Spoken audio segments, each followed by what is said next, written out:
नमस्कार, वंदे मातरम। मैं हूं श्यामगिरी। आप देख रहे हैं हमारा चैनल मुद्दा भारत का। मुद्दा भारत का यानी मुद्दा है महाराष्ट्र की राजनीति का। महाराष्ट्र की राजनीति इस समय खूब उथल पुथल चल रही है। शरद पवार जी ने एकनाथ शिंदे का सम्मान क्या किया, महाविकास आघाड़ी में से भूचाल आ गया है। अभी ऑपरेशन टाइगर चल ही रहा था कि शरद पवार जी ने एकनाथ शिंदे की तारीफ कर दी और उन्होंने कहा कि एकनाथ शिंदे ने राजनीति में महाराष्ट्र में एक नई दिशा दी है, एक अच्छे मुख्यमंत्री के रूप में उभरे और उन्होंने जो है काफ़ी उनकी तारीफ भी की। अब इसका सीधा तमाचा लगा है संजय राउत को और वो कल से ही जो है इस तरह से बयानबाजी कर रहे हैं। देखा जाए तो अब वो शरद पवार के खिलाफ हो गए हैं। 2019 में जिस तरह से महाविकास आघाड़ी बनी थी उसका पूरा सर्वे सर्वा पूरा क्रेडिट संजय राउत को जाता है। ऐसा कहा जा रहा था कि संजय राउत शरद पवार और उद्धव ठाकरे के बीच के कड़ी हैं और वही जो है बीजेपी और शिवसेना तोड़ने की पूरी जो है क्रेडिट ले रहे हैं। अब सवाल ये उठता है कि आखिर में ऑपरेशन टाइगर के बाद शरद पवार जी ने आखिर में इस तरह का जो मतलब शिंदे साहब को सम्मान देने का जो साहस जुटाई है, ताकत जुटाई है, कहीं उनका कोई गुगली तो नहीं है इसके पीछे? ये भी चर्चा का विषय है क्योंकि पवार साहब जो करते हैं वो अभी के राजनीति के बारे में नहीं करते हैं, आने वाले समय के बारे में कुछ देख के तब आगे बढ़ते हैं। तो ये गुगली का क्या अर्थ लगाया जाए, ये हमारा चर्चा का विषय है। और हमारे साथ में है नवभारत के वरिष्ठ पत्रकार सूर्य प्रकाश मिश्रा जी। हम जानने की कोशिश करेंगे कि पवार साहब की राजनीति जो आज 50 साल से भी ज़्यादा महाराष्ट्र के राजनीति में सक्रिय हैं, 4 बार मुख्यमंत्री भी रहे हैं और अब जो उनकी स्थिति परिस्थिति बनी हुई है उसके बाद की जो ये गुगली क्या कहती है। सर स्वागत है। नमस्कार।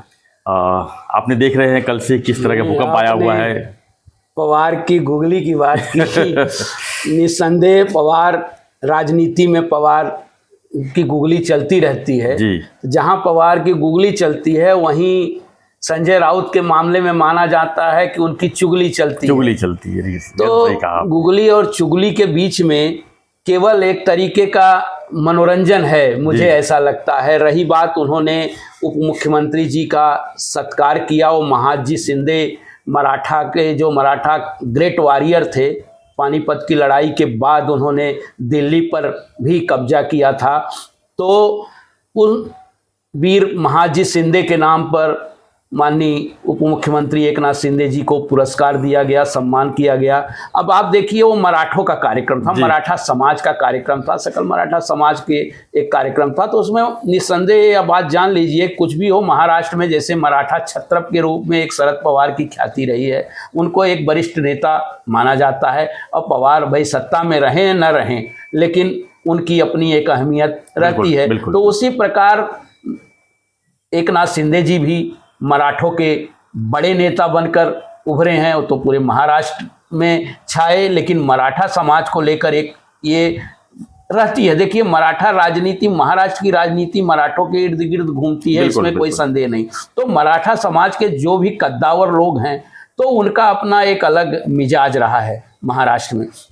तो उसी प्रकार एकनाथ शिंदे जी है, उन्होंने प्रशंसा की। आपने कहा कि वो बिफर गए, उनकी प्रशंसा पर बिफरना है। अभी संजय राउत कह रहे हैं कि हम कहाँ मुंह दिखाऊंगा, लोगों के बीच में क्या कहूंगा कि एक तरफ से देखा जाए तो महाविकास आघाड़ी के प्रवक्ता भी माने जाते हैं, तमाचा ही है उनके मुंह पे। तो लेकिन वो शरद पवार क्या करेंगे क्या नहीं करेंगे, अब उसकी गारंटी संजय राउत थोड़ी देंगे। जी बिल्कुल। संजय राउत अपनी पार्टी के प्रवक्ता हैं। महाविकास आघाड़ी की जो बात की जा रही, महाविकास आघाड़ी अब महाराष्ट्र में बची ही नहीं है। एक्चुअली एनडीए और इंडिया की जो बात हुई थी, एनडीए अपनी जगह, इंडिया अपनी जगह का खात्मा हो चुका है। दिल्ली में भी देख लिया आपने, स्थिति इंडिया रही नहीं। और वही स्थिति महाराष्ट्र में भी है। तीनों दल, कांग्रेस तो जैसे सांप सूंघा हुआ है, कांग्रेस तो इसमें कुछ बोल ही नहीं रही है। सारा कुछ पवार और या जो संजय राउत जी शिवसेना के बीच में ही चल रहा है। अभी आपने देखा कि क्या स्थिति हो रही है शिवसेना उद्धव ठाकरे जी की। अभी उनके सबसे वरिष्ठ विधायकों में से एक थे, हार गए थे विधानसभा चुनाव, राजन सालवी, आज स्वयं वो शिवसेना में आ रहे हैं। तो अपने पुराने लोगों को भी, जो बचे खुचे लोग हैं, उनको भी संभालने में उनको दिक्कतें आ रही, उनको भी वो संभाल नहीं पा रहे हैं, उनका भी विश्वास हासिल नहीं कर पा रहे हैं। तो इससे संजय राउत का जो बयान जो आ रहा है ना, अब वही बोलते हैं ना, उन्होंने तो भोंगा कहा था। अभी वहाँ वो विदूषक की तरह ही बयानबाजी होती रहती है। उनको बयान देना है किसी तरह का देना है, आलोचना करनी है, उनको आलोचना करना पड़ेगा, करते रहेंगे वो आलोचना, उनका वो काम है। लेकिन रही बात पवार जी की, पवार जी अपने तरीके से राजनीति करते हैं, उनकी राजनीति एक महाराष्ट्र की अलग ही है। और गाहे बगाहे आप देखिए, एक नाथ शिंदे जी की ही नहीं, वो मोदी जी की भी प्रशंसा करते हैं, फिर आलोचना भी करते हैं, और भी सरकार की वो प्रशंसा तरीके अलग अलग तरीके से करते हैं। वो फडणवीस जी के साथ भी मंच शेयर करते हैं, उनकी भी प्रशंसा करते हैं। तो पवार का जो एक राजनीति का एक फलसफा है ना, वो लोगों से एक अलग ही है। आप पूरे देश में देख लीजिए, पवार के हर राज्य में पवार जी के मित्र हैं, चाहे वो विरोधी हों चाहे वो समर्थक हों, लेकिन उन्होंने अपना बना के रखा। दिल्ली की राजनीति में देखिए, अभी कल ही वो थे सारे फोटो, आपके सांसद नरेश मस्के हों, उदय सामंत हों, मंत्री हों, वो उनके बंगले पर जाके मिलते हैं, उनका मार्गदर्शन लेते हैं। मार्गदर्शन ही कहा जाएगा ना कि भाई एक बड़े नेता हैं। लेकिन ये है कि पवार अपना महत्व जो है कायम रखना चाहते हैं, उनका एक औरा है, उनके इर्द गिर्द लोग जमा रहते हैं और उस समय का वो फायदा भी उठाते हैं और लोगों को अपने तरीके से वो अपना मार्गदर्शन कहें या अपने आप को वो जताने की पूरी कोशिश करते हैं कि नहीं, मैं सच्चाई के साथ हूँ, सही लोगों के साथ हूँ। मौका आने पर भी देखिए, राजनीति अपनी जगह है, चुनाव अपनी जगह है, लेकिन बाकी जब चीज़ें आती हैं, इसके पहले भी आपने देखा था मुख्यमंत्री जी जब थे एक नाथ शिंदे जी, तो पवार कई बार वर्षा पर भी गए, उनसे मिलने गए। उसमें उद्धव को दर्द हुआ या उद्धव की पार्टी को तकलीफ हुई। तो देखिए, पार्टी अपनी जगह। आज भी अब देखिए, मुख्यमंत्री फडणवीस जी के पास उद्धव के लोग जा रहे हैं कि नहीं जी। तो ये सब राजनीति, आप जाएं तो बढ़िया, और दूसरा कोई जाए तो वो तो गद्दार है, तकलीफ वाला है और परेशानी करने वाला है, ये राजनीति के विरुद्ध है। तो ये डबल ढोलकी बोला जाए या दो धारी काम किया जाए तो इसका कोई मतलब नहीं निकलता। पवार साहब ने एक चीज़ और कहा है कि ठीक है, उनको सम्मानित किया, सब कुछ ठीक है, लेकिन जो उन्होंने शिंदे साहब की तारीफ की कि शिंदे साहब ने महाराष्ट्र की राजनीति को एक नई दिशा दी है और उन्होंने सभी पक्षों को एक समांतर जो है एक मतलब एक तरीके से महत्व देते थे, महत्व दिया है, और काम करने जाता था। ये चीजें उन्होंने देखी पवार, इसलिए कहा जा रहा है ना, पवार की राजनीति ऐसे नहीं, पवार की 50 साल की पूरी राजनीति है। उनकी राजनीतिक स्थिति पर आप नजर या उनकी राजनीति की यात्रा पर आप नजर डालेंगे तो पता चलता है कि उन्होंने विरोधियों को भी अपना मित्र बना के रखा और ऐसे काम किए, समय आने पर उनको एक तरीके से उपकृत किया। बहुत जगह ऐसे उदाहरण, मोदी जी जब मुख्यमंत्री थे गुजरात के, उस समय वो केंद्रीय गृह मंत्री थे, कृषि मंत्री थे, खाद्य मंत्री, तो उन्होंने उनको तक को मदद की है, उपकृत किया है। मतलब कुछ मुद्दों को लेकर उनके समान और है, विकास का मुद्दा रहा हो चाहे जो भी है।